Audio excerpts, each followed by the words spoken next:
ကဲမိုးအေးလေးနဲ့ဒွင်းသီးစားမယ်နော်ဒွင်းသီးကောင်းရင်တချမ်းဆောင်ဆိုတာပြမယ်ရော့ဂိုင်းနာရော့ဒွင်းတော့ချမ်းဆောင်ပြမယ်ဒွင်းဒီမှာတချမ်းဆောင်နော်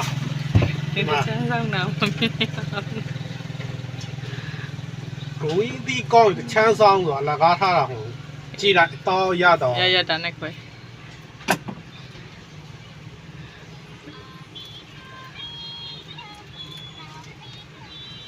နဲတော့ခတ်တယ်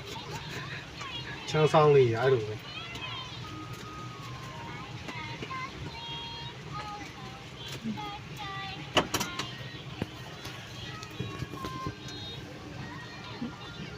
ဟုတ်